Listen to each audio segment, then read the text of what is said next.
and he was expecting to be his wife as soon as possible.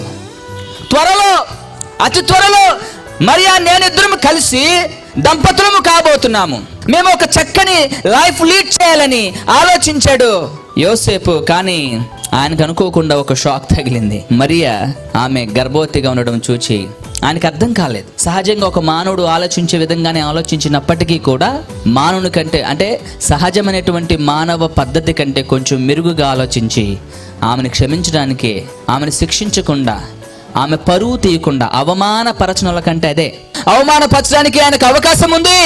అంత అవకాశం ఉన్నప్పటికీ కూడా, ఇంకా ప్రభు దూత యోసేపుతో మాట్లాడకుండా ఉన్నప్పటికీ కూడా యోసేపు మరియను ప్రేమించాడు కాబట్టి, because he loved her so much, ప్రేమించాడు కాబట్టి అవమానపరచనొల్లక రహస్యంగా విన్నాడుదాం, వదిలేద్దాం.